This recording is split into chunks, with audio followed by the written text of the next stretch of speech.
بسم اللہ الرحمن الرحیم الف لام میم تنزیل الکتاب لا ریب فیہ من رب العالمین۔ سورہ سجدہ یہ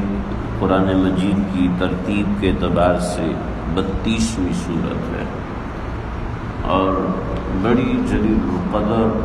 اور بڑی مرتبت شان والی یہ سورت ہے۔ نبی اکرم صلی اللہ علیہ وسلم نے آپ صلی اللہ علیہ وسلم کا مستقل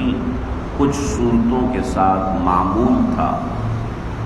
کہ آپ علیہ السلام ان کو اپنے اپنے خاص معمولات پہ رکھا کرتے تھے۔ چنانچہ عائشہ صدیقہ فرماتی ہیں آپ کسی رات ایسے نہیں سوتے تھے جب تک آپ سورہ سجدہ تلاوت نہ فرما لیتے۔ یہ ہر رات سونے سے پہلے سورہ سجدہ اور سورۃ الملک یہ دو صورتیں آپ صلی اللہ علیہ وسلم سونے سے پہلے ضرور تلاوت فرماتے تھے۔ اسی طریقے سے طحاوی نے لکھا ہے اور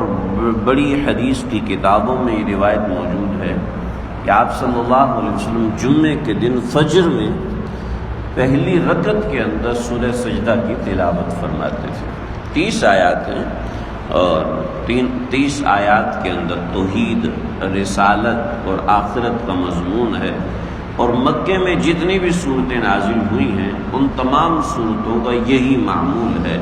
کہ ان کے اندر توحید، رسالت اور آخرت کا مضمون ہے۔ سورہ سجدہ اس کو الف لام سجدہ بھی کہتے ہیں اور الف لام تنزیل بھی کہتے ہیں۔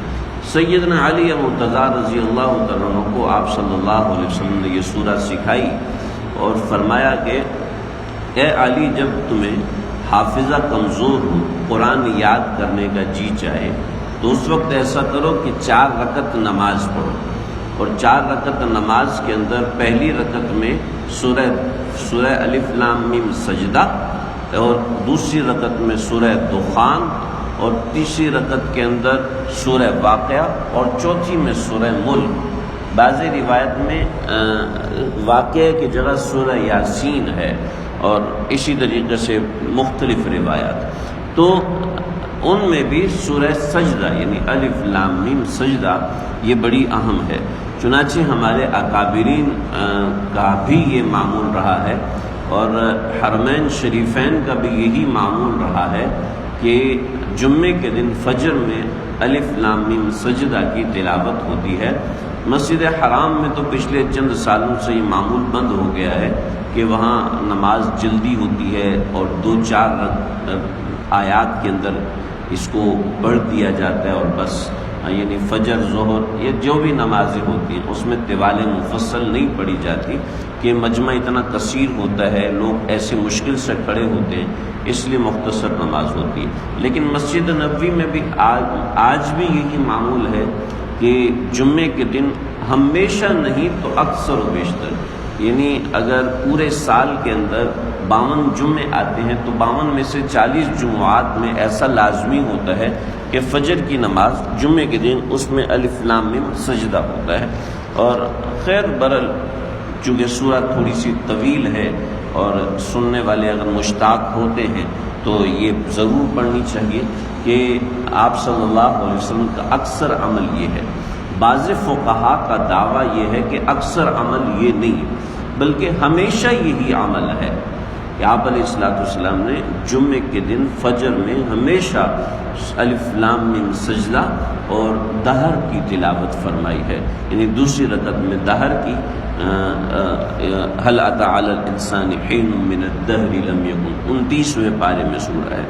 اور پہلی رکعت میں الف لام میم سجدہ۔ یہ بڑا ایک دلچسپ واقعہ بھی مشہور ہے۔ حضرت تھانوی رحمۃ اللہ علیہ کی خانقاہ کے اندر سید حسین احمد مدنی رحمۃ اللہ علیہ رات کے وقت تشریف لائے تو دیکھا کہ نظام لکھا ہوا ہے، وہاں بڑا نظام الاوقات ہوا کرتا تھا، تو وہاں لکھا ہوا ہے کہ ملاقات کا یہ وقت ہے، مہمانوں کی آمد کا یہ وقت ہے۔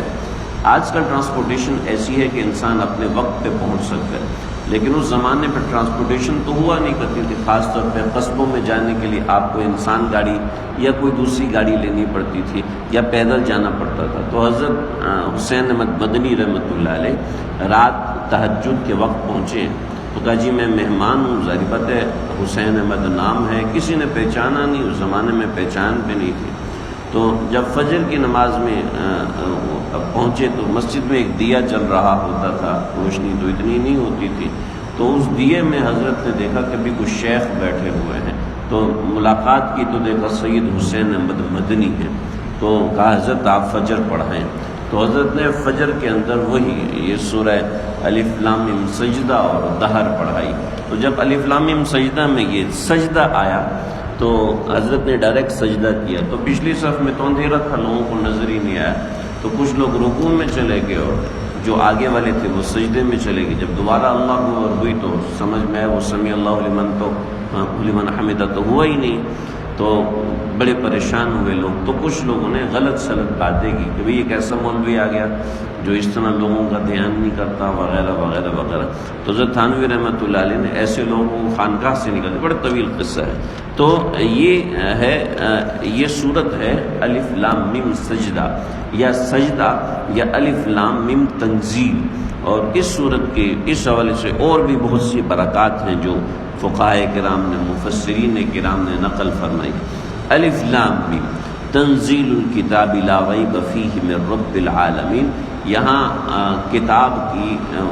حقانیت بیان ہو رہی ہے، اور اس کتاب کی حقانیت سے رسالت کی حقانیت مراد ہے۔ حقانیت کا مطلب یہ ہے کہ کتاب کو سچ ثابت کر کے رسالت کو سچ ثابت کیا جا رہا ہے۔ یہ مضمون ہے انشاءاللہ آئندہ ذکر، اللہ سمجھنے کی